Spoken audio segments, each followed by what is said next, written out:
کو اسلام آباد لایا گیا ہے اور بتایا جا رہا ہے ان کو کہ بڑے گھر میں لے کے آئیں. جہاں بھی ہیں ہم اس کی شدید الفاظ میں مذمت کرتے ہیں.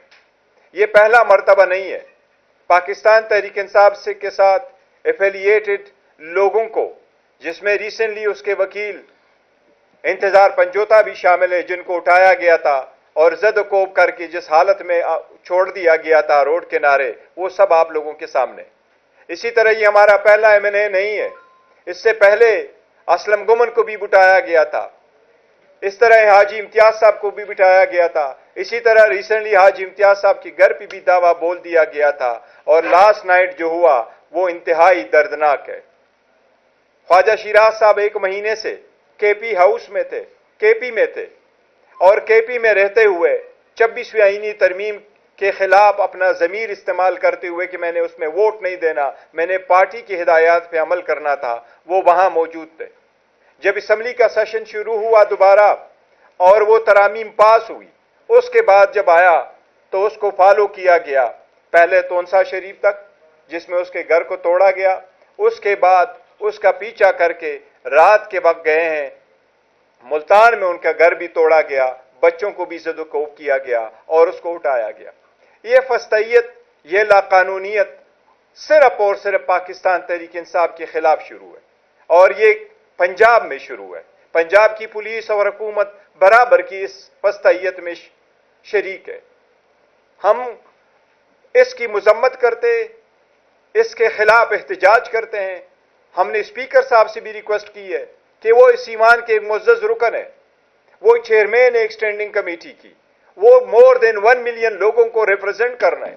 اگر ایک پارلیمنٹیرین کی اپنی ذات کو تحفظ حاصل نہیں ہے، اگر وہ اپنے گھر کے اندر محفوظ نہیں ہے، اگر اس کے چھوٹے بچے محفوظ نہیں ہیں، تو وہ اپنے عوام کے لیے کیا آواز اٹھا سکتا ہے؟ اور یہ فسطیت، لاقانونیت کب تک قائم ہوگی؟ اسی کے بلبوتے حکومت بنی. یہ بائی ڈیفالٹ چلنے والی حکومت ہے. اسی طریقے سے 26ویں ترمیم پاس ہوئی، اسی طریقے سے 6 قوانین 16 منٹ میں پاس ہوئے. اب یہ قانون لاقانونیت تو ختم ہونے چاہیے.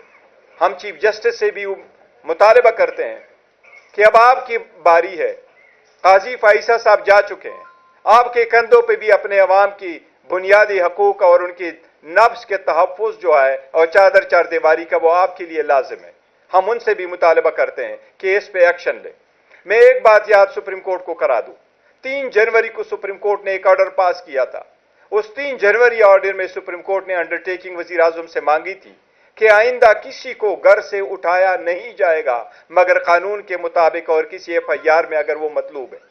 یہ بات وزیر اعظم کو میں نے فلور آف دی اسمبلی پہ پوائنٹ آؤٹ کروایا تھا. وزیر اعظم اس دن موجود تھے. یہ اس دن کی بات ہے جب ہانیہ کی شہادت ہوئی تھی اور ہم حکومت کے ساتھ اکٹھے تھے. وزیر اعظم نے فلور آف دا ہاؤس پہ کہا تھا اسپیکر صاحب کو کہ میں اپنی انڈرٹیکنگ اور اس کے بارے میں پوری معلومات کر کے اسپیکر صاحب کو بتاؤں گا. اسپیکر صاحب کے پاس ہم گئے تھے اور جس وقت اسمبلی پہ دعویٰ بولا گیا 9 تاریخ کو سپٹمبر کو 10 کی شام 10 کی صبح سویرے سویرے سپٹمبر کو ہمارے MNA صاحبان کو اسمبلی کے اندر سے میرے بشمول شیخ وقاص صاحب کی جب اٹھایا گیا تو دا نیکسٹ ڈے کمیٹی بنی. اس اسپیشل کمیٹی کا ایک ہی مقصد تھا اور وہ کمیٹی کا مقصد یہ تھا کہ سب سے پہلے اس کمیٹی نے یہ وہ کارروائی کرنی ہے جو صرف اور صرف پارلیمنٹیرین کو پروٹیکشن میک شور کرے، ان کو پروٹیکشن دے. اس اسپیشل کمیٹی میں پاکستان کے پارلیمان میں موجود ہر پولیٹیکل پارٹی کے سربراہ کو رکھا گیا تھا. یہ پوائنٹ اب ہم نے پوائنٹ آرڈر اٹھایا تھا اسپیشل کمیٹی میں. خورشید شاہ صاحب کی کمیٹی میں ہم نے یہ پوائنٹ بھی اٹھایا کہ سب سے پہلے میک شور کرے آپ پارلیمنٹیرین کو وہ تحفظ دے. آج تک نہ پارلیمنٹیرین کو تحفظ ملا، نہ کمیٹی نے کوئی آرڈر پاس کیا، نہ اسپیکر صاحب کی طرف سے آرڈر پاس ہوا، نہ کوئی اور کمیٹی نے آرڈر پاس کیا، نہ سپریم کورٹ ہائی کورٹوں سے ریلیف ملا. نہیں، وہ ظلم اور لالسنس ختم ہو رہی ہے. عوام یہاں کو پھر روڈوں پہ نہ آئے، احتجاج نہ کرے تو اور کون سا راستہ آپ ان کے لیے کھلا چھوڑیں گے؟ اس کی ہم مذمت کرتے ہیں اور اس سے مطالبہ کرتے ہیں کہ یہ اب ختم ہو. جی آپ ڈیٹیل بتا دیں ہوا کیا جو واقعہ آپ کی خاندان والوں سے بات ہوئی ہے، جو انہوں نے آپ کو بات بتائی ہے، جو بات خاندان والوں نے آپ کو بتائی ہے وقاص صاحب وہ آپ بیان کر دیجیے کہ یہ واقعہ ہوا کیسے؟ میری خیر صاحب کی فیملی سے میرا رابطہ ہوا تو مجھے انہوں نے بتایا کہ رات 11:15 کے قریب جب وہ اپنے گھر پہنچے اور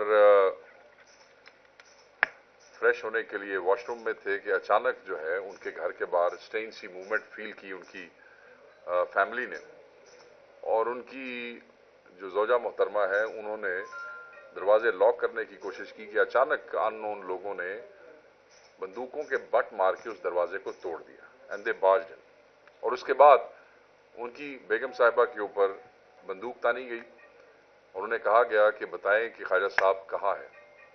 اس دوران جو باقی لوگ آئے انہوں نے باقی کمروں میں جو ادھم مچانا تھا مچایا، but they kept her standing at the gun point. بقول ان کے کچھ دیر تک خواجہ صاحب جو ہے وہ فریش ہو کے باہر آئے، اور جب وہ باہر آئے تو سیدھی بات ہے کہ وہ گن جو تھی وہ ان کی طرف کر دی گئی، اور پھر انہیں صرف جوتے پہننے کا موقع دیا گیا۔ باہر لے گئے، باہر جا کے ان کے ہاتھ باندھے۔ جو ان کی بیگم صاحبہ ہیں وہ خود دوڑتی ہوئی پیچھے گئیں، گو کہ انہوں نے کہا کہ ہم آپ کو جو ہے نقصان پہنچائیں گے، آپ باہر نہ آئیں، مگر وہ ان کی بیگم تھی، انہوں نے ضد کی کہ نہیں جو کرنا ہے کر لو، میں تو آؤں گی۔ وہ باہر آ کے کھڑی ہوئی اور ان کے سامنے ان کے ہاتھ باندھے گئے۔ ان کے بقول خاتون کے وہ کہتی ہیں کہ ان کے چہرے پہ جو ہے وہ کپڑا جو ہے وہ ڈالا گیا اور ان کو اس طریقے سے گاڑی میں بٹھا دیا گیا، اور بٹھانے کے بعد ایک اور شخص جو اسلام آباد سے ہی ان کے ساتھ گیا تھا اسے کہا کہ اگر تم نے کسی کو انفارم کیا تو ہم تمہیں شوٹ کر دیں گے۔ پھر چلے گئے۔ 10 منٹ کے بعد پھر واپس آئے، اور وہ جو اس کو بھول گئے تھے جس کو کہہ رہے تھے تم نے بتایا تو ہم تمہیں اڑا دیں گے، اس کو بھی اس کے فون سمیت واپس لے گئے۔ بقول خواجہ صاحب کی بیگم صاحبہ کے یہ صرف نامعلوم لوگ نہیں تھے، ان کے ساتھ پولیس کی گاڑیاں اور پولیس کے لوگ بھی تھے، اور سب کے منہ پہ نقاب تھے، اور وہ ان کو اسکارٹ کر رہے تھے، پروٹیکشن دے رہے تھے، یا ایز اے ری انفورسمنٹ ان کے ساتھ موجود تھے۔ بہرحال وہ واپس جب آئے تو خواجہ صاحب کے بچے ایک کمرے میں موجود تھے۔ ان کی بیگم یہ کہتی ہیں کہ ہم نے انہیں کہا کہ اب آپ نے خواجہ صاحب کو تو پکڑ لیا ہے، اب بچوں والے کمرے میں آپ نہ جائیں۔ اس کے باوجود انہوں نے وہ کمرے کا دروازہ زبردستی کھلوایا۔ بچے رات کے وقت 11:30 11:15 کا ٹائم تھا، بچے سو رہے تھے۔ پھر انہوں نے جب دکھایا کہ بچوں کو کہ ٹھیک ہے تمہارے باپ کو ہم اب لے کے جا رہے ہیں، I mean this kind of a psychological trauma اور شوق جو ہے، آپ دیکھیں کہ ان بچوں کے اوپر کیا بیتی ہوگی، اور یہ پہلی دفعہ نہیں ہوا ہے۔ سعد اللہ بلوچ کے گھر کیا ہوا آج سے 3 دن پہلے، ہر ایم این اے کے ساتھ یہی ہو رہا ہے، کچھ آپ سے شیئر کر رہے ہیں اور کچھ آپ سے شیئر نہیں کر رہے۔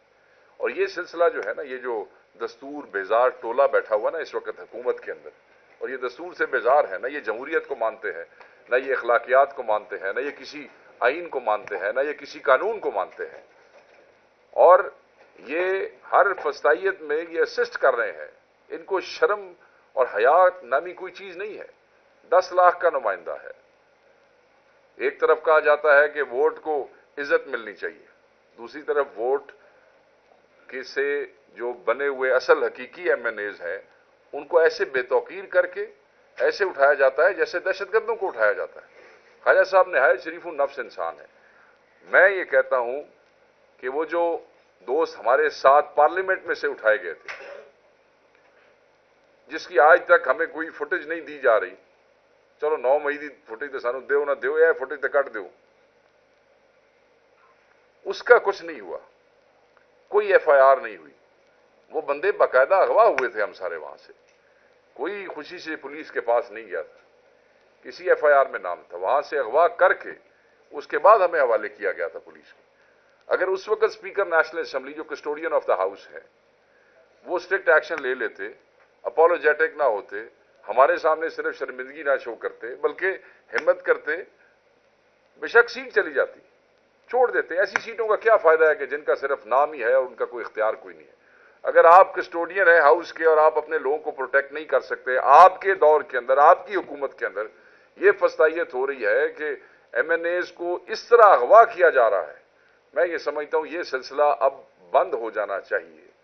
اس لیے بھی بند ہونا چاہیے کہ جب آپ سسٹم میں کسی ایک پلر کو کمزور کرتے ہیں اور اس طرح کمزور کرتے ہیں بے توقیر کر کے، تو پھر اگر آپ یہ سمجھتے ہیں کہ اس ملک کا نظام چل سکتا ہے، جس نظام کو آپ خود کھوکھلا کر رہے ہیں، تو پھر یہ نظام نہیں چل سکتا ہے۔